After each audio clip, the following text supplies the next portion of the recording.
This is Vauter's church in Essex County along Highway 17. This is a church that our family went to back in early 1700. The ancestors' names were Isaac and Isabella Mayfield. I discovered Isabella's name because they were written up in the church parish records for not attending church as they were supposed to. If she hadn't, if she had attended church like a good person, unfortunately I wouldn't probably have ever found her name, or it would have been that much more difficult. It's amazing to me that this church still operates, and I would love to have the opportunity to go in there and see it sometime, but to walk on land that your ancestors walked on so long ago. Isaac was the son of Robert Mayfield, Robert and Sarah, the original ones that we've traced.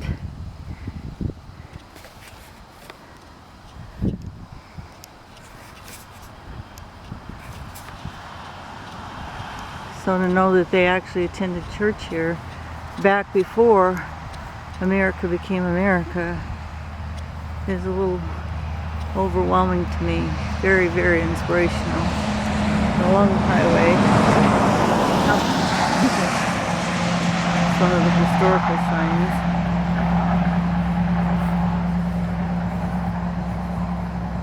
This was the principal church of St. Anne's Parish, which was formed in 1704 from Sittenburn Parish and encompassed Essex County. According to tradition, part of the present church was built around about 1719, with an addition constructed in 1731. But architectural evidence suggests that the church was built as a unit in 1731. After the American Revolution and the disestablishment of the Church of England, Vauter's church passed out of service. In 1822, regular services resumed for the first time since 1776. The church was remodeled in 1827 when the box pews were reduced in height and the present 2-deck pulpit replaced the colonial one of 3 decks.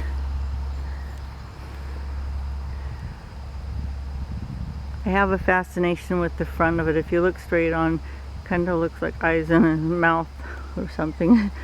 I always call it a happy face, but it's not really a happy face. Trying to get past this utility pole. And there's a great big magnolia tree as we go back towards the cemetery.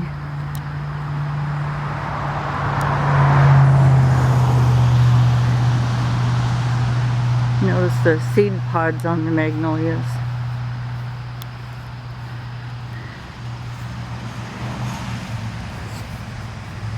If you look close, there's one that's getting the red seeds in it.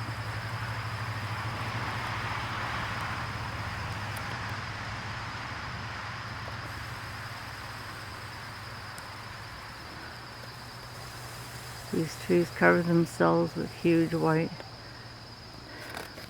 flowers that are really strongly scented. And there's another of the seed pods.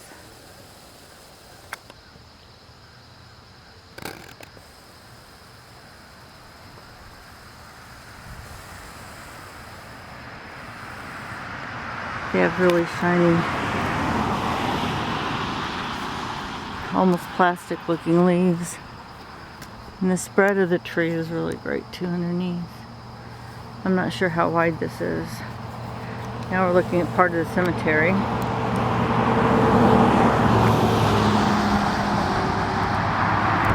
And have looked through it and not found any Mayfields buried here. But I do know that Isaac and Isabella and their family moved on. And they were later in Tennessee, around the Nashville area.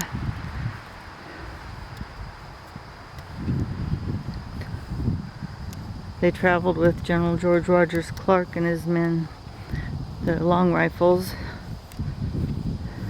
I believe it was the Illinois campaign.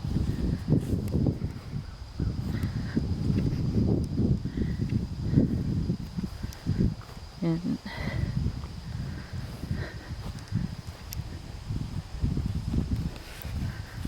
back in the trees there was a sitting area. It looks like they're doing some work on it now.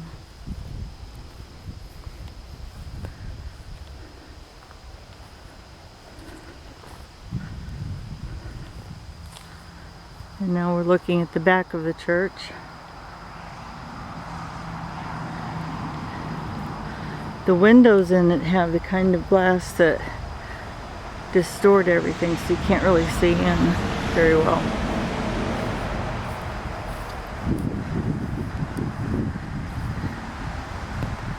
It's amazing to me every time I drive past here and think about the fact that after all these years, hundreds and hundreds of years, we have a place that we're connected to here on the peninsula.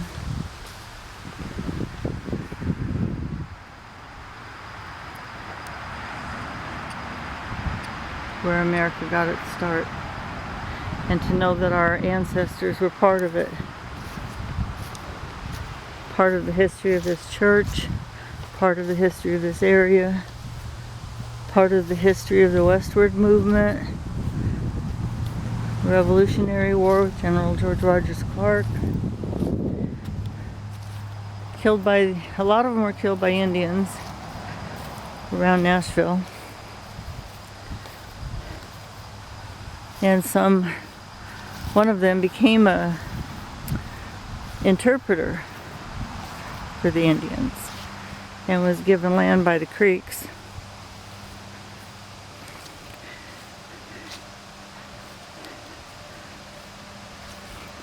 But finding Mayfield graves around here is not possible. Apparently, I've tried. And this is the side and back.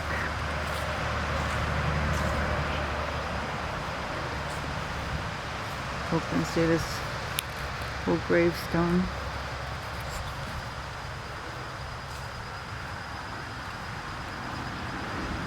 I like the shape of the windows and the shutters.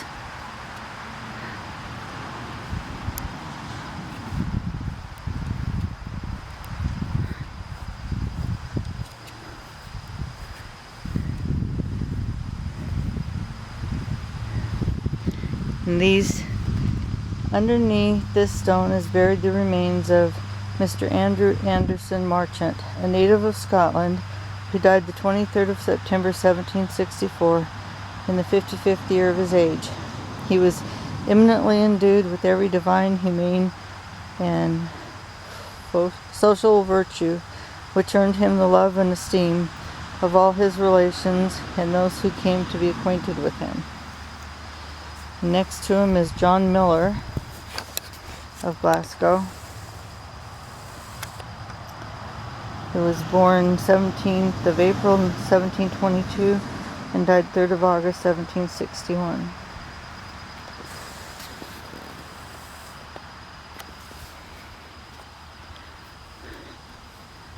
You can see the different levels in the brick here.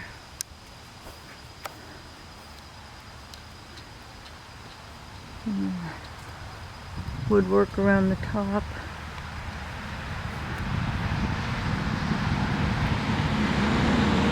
We're walking up to the main entrance where they have an important sign.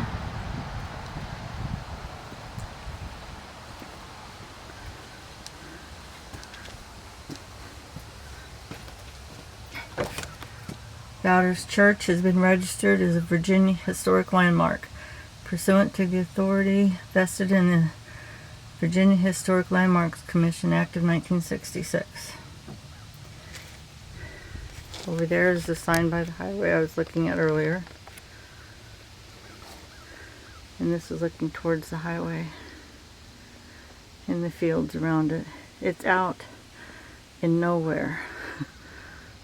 There was a big tree that stood here, but where this little one is next to the sign. but it came crashing down. I think that's where it was.